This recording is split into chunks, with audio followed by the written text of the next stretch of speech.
Great, thank you, Chris. I'm going to go ahead and call this meeting of the Land Information Council to order. Let me find the right agenda. There we go. That'll make life a lot better. I believe Rachel is going to call the roll.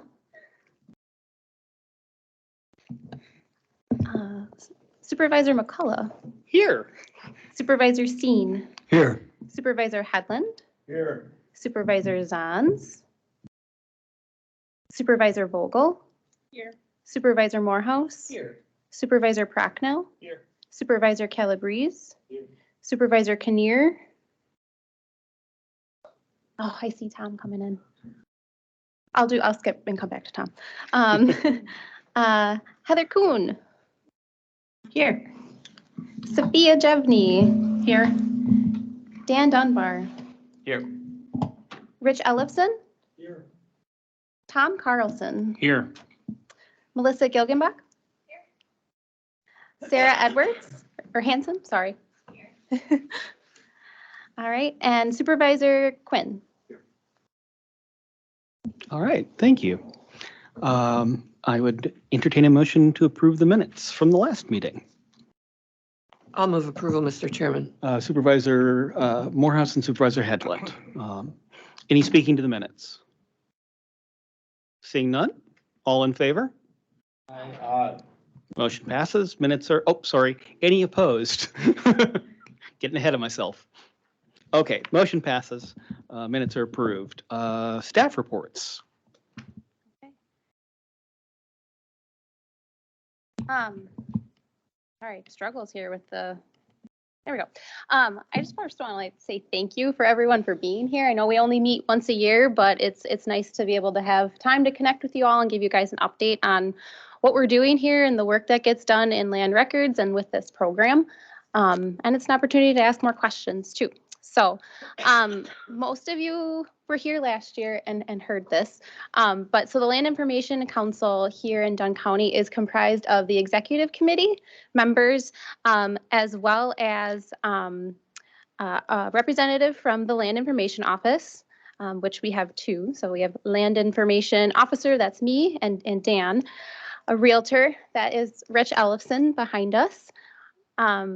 A public safety or emergency communications representative, that's Melissa. Our county surveyor or professional land surveyor, we have Tom. And then we have our register of deeds and our treasurer. So we meet once a year to go over things that we're doing with the Wisconsin Land Information Program and the grant funding that we receive. So we just kind of spoke to this. The one thing that's kind of unique about Dunn County is that our composition does comprise with the CIO and not necessarily the Land Information Officer.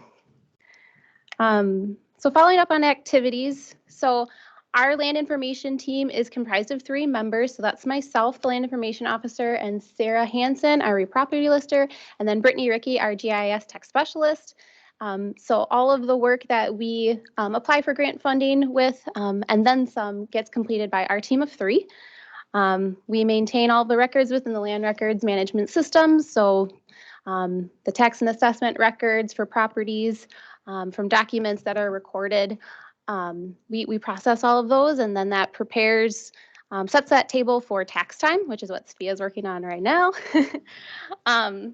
We also administer the rural addressing program, and we maintain an inventory of addresses across all addressing jurisdictions and assign addresses for the towns. And then we work on these, any questions or anything related to geospatial data we work on, and then we specifically work on the items that are outlined in the Wisconsin Land Information Program for our county.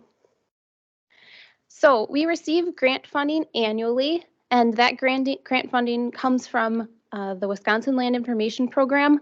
A portion of every recorded document, well, not every recorded document, but most recorded documents, a portion of that gets retained here at the county to use on initiatives that we outline in our Dunn County Land Information Plan. And a portion of that goes back to the state that comes back to counties in the form of grants. And so every year they'll announce how much grant funding is available for counties to apply for. Last year our grant funding was $60,000. And this year, for next year, I should say, it's $10,000. So it's quite a bit less. And I should say that that $60 that we received this year for 2023 is elevated compared to what it was. And it's kind of a reflection of the real estate market. So except our grant funding lags a little bit behind. So because there were several years of a very hot real estate market, there were lots of sales, interest rates were super low, so people were refinancing. There was a lot of money coming into the program, which then increased the amount of grant funding that we were seeing. But now, as things have consistently been slowing in that real estate market, the grant funding that is available does decrease. So we will see that ebb and flow whenever the market ebbs and flows. I would say more often than not, and I'll have some graphs here coming up. Most of the time, it's been pretty steady, but kind of got thrown into a whirlwind in 2020 through 2022, the front half of 2022.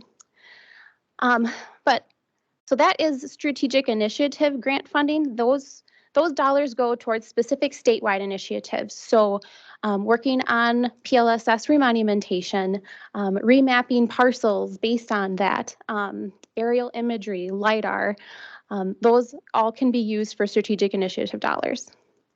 The second grant that we receive is base budget dollars, and that attempts to have about $100,000 coming into the County Land Information Office for land records projects.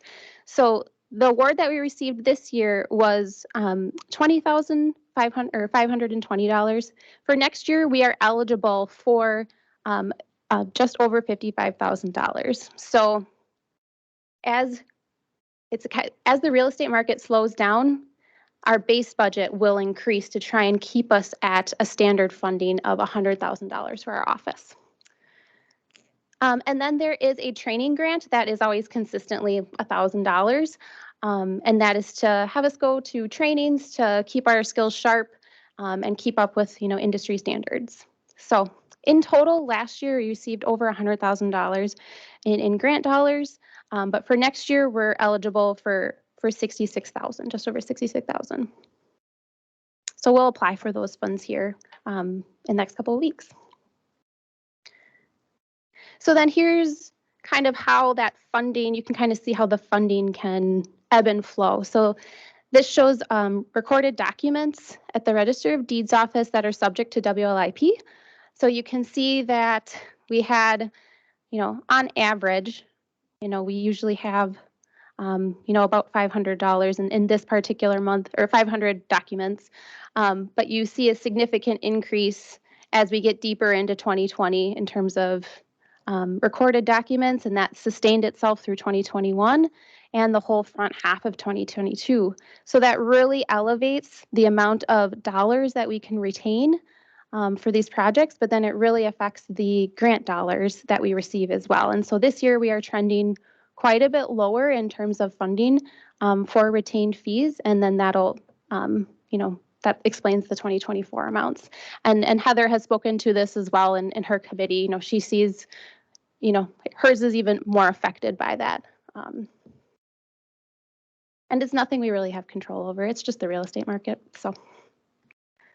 And this is just kind of another view of that in terms of recorded documents. So again, our retained fees to date thus far are 36, just shy of 37,000, and usually it's about 50,000. So, yeah. So in terms of things that we've been working on, we've had quite a busy year. A lot of our efforts are spent maintaining data sets for the emergency management system, but also digging into parcel mapping and trying to make that better. We look at assessment records that live within the assessment system and compare that to documents that are recorded within the Register of Deeds office to try and revise that. And we take into account updated remon from Tom's office and surveys that have been filed. And then we try and improve areas of parcel mapping just to make that information that we're displaying to the public as accurate as we can. It takes a lot of time, but it's work worth doing because it makes everyone's lives a little bit easier if what is reflected online is as best as it can be. So we've been working on a lot of parcel mapping. We've been expanding our field applications, so trying to make things a little bit easier as you're out in the field to capture information with a GPS location and a photo, just to bring that then back into the office. We also completed a successful submission to the statewide parcel map, so that is something that we statutorily are required to do. We send a parcel submission to the state of Wisconsin in a standardized format, and they ask for, I think, every piece of information under the sun as it relates to tax and assessment, and they ask for it in a standardized format. Might seem small to have an error-free submission, but it is kind of a big thing. So there's not many that get to have error-free submissions. We also, as of this coming Monday, are releasing a new GIS website. So, okay, so some people have seen it, so that's awesome. We've been working on it for a while with the help of different departments, and they've been checking it out. We got lots of feedback, but we finally have it in a place where it's ready to go, and it's been quite a journey trying to get that all transitioned. We also did an updated aerial collection this spring. So we try and collect aerial imagery, orthophotography on a 3-year basis. And that imagery then goes out on the GIS website. And then it also goes within the emergency management system and in each of the squads that use the mobile mapping within their vehicles. So we try and keep that imagery as current as we can, but it's a 3 to 5 year schedule that we try and do that on. And it just has a higher accuracy than what you might see on Google or like satellite imagery, so that it can be used for a lot of other applications that are not just for visuals. It can be used for zoning applications, and like they use it within the Land Conservation Division. Everyone really leans on that imagery pretty hard. We've also been working on some grants for the Next Gen 911, so that is trying to prepare the address point and road center line data and emergency response data to basically to prepare for Next Gen 911 whenever we decide to go at the county level. So here's kind of we talked about it a little bit, but the website. So we formerly used WG Extreme.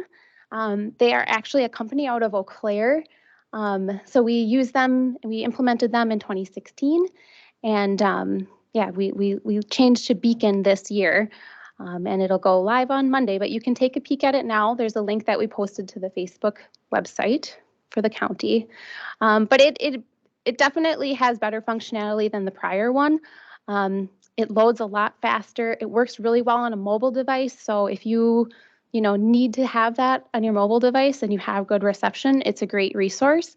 There are more tools available to help you compare data sets better, and we're just using an initial subset of them. So there's a lot more functionality that we can add to. But one of the biggest things is that it updates a lot faster than the prior website. It taps directly into our GIS data and our assessment data and Tom survey data, and then gets updated nightly. So if there is changes that are done, they're then visible to the user the next day. So that's huge. It was previously weekly to a month. So. And so then here's that imagery collection. So just kind of interesting to see. So the photo on the left is the spring 2020 imagery. And then the photo on the right is from 2023. So you can just see that change in development and why it's really important to have that visual for many reasons, tax and assessment, emergency management, zoning, all of those things. So this is that Timber Valley subdivision as well as Whisper Ridge North on the northwest. And what's also interesting, so the 2023 aerial imagery project was a fun one. So it was an unusually wet spring, and we try and collect these around the same time, and it's a pretty small window. It's when most of the snow is gone, and the water levels are hopefully at a normal level. And then when it's leaf off, you need it to be leaf off so you have visibility of the ground as best you can. And there was really not a really great way to avoid not having a wet photo this year. So, but it also gives people a visibility of where water pools and sits. So there is some value in being able to see that imagery when it's a little bit wetter. So, I mean, it was unseasonably high, but kind of just emphasizes why some things as relates to zoning are the way they are.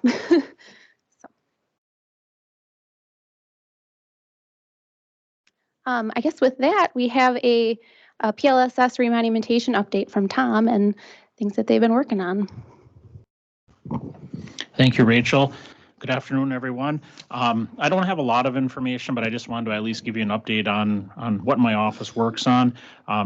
As Rachel mentioned, we work on the remonumentation of the original public land survey system corners. I have been here discussing that now for a few years. Some of you may be new to the committee or the board, but these corners were set in the mid 1800s, typically wood posts. We all know what happens to a wood post after 160, 170 years. They're gone, not there anymore. But we have old fence lines, we have testimony from landowners, we have improvements that have been done on the properties. So that is our job, to go out and get a physical monument at all these positions. There's roughly 2,800 scattered around Dunn County, every half mile on the perimeter of the 1 mile square sections.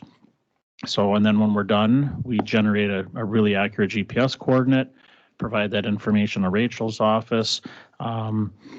It's a big undertaking. And then once a corner is remonumented, we have a physical monument there, there's always maintenance that's involved. A lot of these corner positions fall in public roadways. Some fall off-road, but we have farming activities, logging, a lot of different types of interference that can destroy or remove our survey markers. So there's always constant maintenance of the system. So we've been trying to work township at a time. We started in the southwest corner of the county, so we have the town of O'Galley is fully remonumented, Weston, Lucas, Stanton. Stanton, we have 4 corners left, so that's 97% complete. And then we've recently started working in the town of Tiffany. So there's 133 of these monuments or corner positions in a theoretical township. So in town of Tiffany, we've got 78 of those completed. We have 55 left to do. So we're about 59, 60% complete there. So just an update on what we're working on. Different times of the year provides different challenges. Some would think in the winter, how are you doing any surveying? But we do a lot of surveying in the winter just because the crops are off. We can drive across farm fields. Deer season is still going on with late archery. But once that is done, we have a lot better access. Fall can be a challenge. We still have leaves on, and the deer hunters don't like us on their private property for obvious reasons. So that's what we're working on. Remonumentation, of course, is very important. It keeps the cost down for the private landowners that are having surveys done, and it also improves the accuracy of our county parcel mapping. So we share all that data, work with Rachel's office on that. Just an update, this spring we purchased a new piece of equipment through our capital improvement plan. So thank you to the full county board for allowing us to budget for that piece of equipment. It's called a total station, measures angles and distances very accurately. The equipment we were using was working just fine, but it was purchased in 1995. And we had a very good run with it. I mean, to buy a piece of equipment in 95 and use it all those years, we've never had any problems with it. And we probably get another 20 years out of it, but it wasn't compatible with our other equipment, meaning Bluetooth capability, it was lacking. So we're very happy to have that piece of equipment, and we're putting it to very good use. And then I'll just mention, we're seeing the same trends with the real estate. We review certified survey maps submitted to the county, and we saw that big bubble, if you will. 2021 it started. Typically our average was about 65 certified survey maps a year would be submitted. In 2021, that number jumped to 103. It was the highest that I've ever seen since I've been here since 2008. 2022, it was not far behind 94, and now this year we're sitting at 75. So we are seeing the same decreases that Heather's office and other folks are seeing as well. So that's all I have for my report. I certainly can answer any questions if there are any. Otherwise, I'll turn it back over to you, Rachel. Any questions for either Tom or Rachel so far? Doesn't look like it. Thank you both. Yeah, thank you, Tom. I mean, the work that they do, is just, it's remarkable, and they make all of their information available online as well. So what's on the left-hand side is a record that then gets associated with each of those monuments that Tom and his team maintain, and all of that's available online on the GIS website to professional land surveyors or whomever wants to be looking at them. We reference them all the time. So yeah, we really appreciate the work that his team does. And just kind of a general update. I know it's not specifically part of the land information program, but it's relevant. So, and I've given it in the past too, but in terms of a real estate assessment update, I just wanted to give a snapshot of what the value of the real estate currently is within the county. And this is for general real estate. I know it's something that kind of gets talked about, but in general, there still seems to be an increase in land value and improvement values substantially year over year. We're seeing continuously municipalities still having to do revaluations of their municipalities, because while there might be a slowing of the real estate market, the values of the sales are still very, very high. So it kind of forces municipalities' hands to do revaluations after a certain point. So that still continues to happen. And this is just some statistics kind of showing that as well. And then one thing that we'll be working on for next year, I heard a chuckle in there. So personal property, Act 12 was passed this year and included provisions for personal property exemptions, and it really does apply to most classes of personal property, with the exception of buildings and improvements and fixtures on leased land, and there are other exceptions. So it's a really substantial change that our office will be working on next year with municipal assessors and presumably municipalities as well. Essentially, people who once received a personal property bill for something that they had, say an airport hangar, it will go to the landowner and they'll have to figure out what to do with it from there. So it's a very substantial change that'll really be affecting, several personal property holders. So that's something that we'll be working on too. As far as 2024, believe it or not, we are ready for a new modernization plan. So the plan that we have right now, it is a 3-year schedule, and we need to renew that on a 3-year rotation. So next year we'll be working to update Dunn County's land information plan. And that is something that'll be a collaborative effort. So I expect this committee will probably meet more than once next year to go over the projects that we'll try and outline for next year. And it's collaborative, so it's working with all land record stakeholders, at the county, and then any feedback too that we get from external stakeholders too, we'll take into account and try and build projects and plans that people want to see within the county. So that is a big undertaking that we'll be doing for next year. I also, next year, I think the county plans to move to Next Gen 911, so we'll be working on that. We worked on one grant project this year for getting our address points and road center lines together, but we have more work to do to meet the accuracy standards that are needed to transition the county to Next Gen 911. And we'll be still spending much time on remapping parcels and looking at the assessment areas from those remonumented areas. But one thing in particular that we're going to do for next year is work on uniquely identifying what are called assessed with properties. These are properties that are assessed. Say a person owns 2 pieces of property, but it's only being identified as one within the assessment roll. We're going to uniquely identify that second so that it makes things easier for them when they go to sell the property in the future. They have a way to uniquely identify their other piece of property. And then continuing on our right-of-way layers and trying to make those accurate and represent those areas. And we said this last year, but for next year, we might actually have an upgrade to our land records management system as well, depending on a few factors. So, but with that, are there any questions on anything?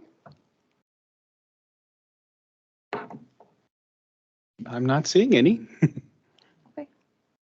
Well, thank you all for your time and yeah, hearing us out and what we do. And if there's any questions that come up after this, please let me know. But there'll be a good chance I'll be sending a survey to you guys next year for looking for feedback on projects for the land modernization plan for 2025 to 2027. So thank you. All right. Good job. Thank you. All right, moving on to 5, consideration for action to be taken by the committee. We have no actions. So, unless anybody else has something vitally important that is actually on the agenda, we are adjourned. Thank you. Oh, that's okay. And we can take 5 and then It's all good. do exec. That is all good.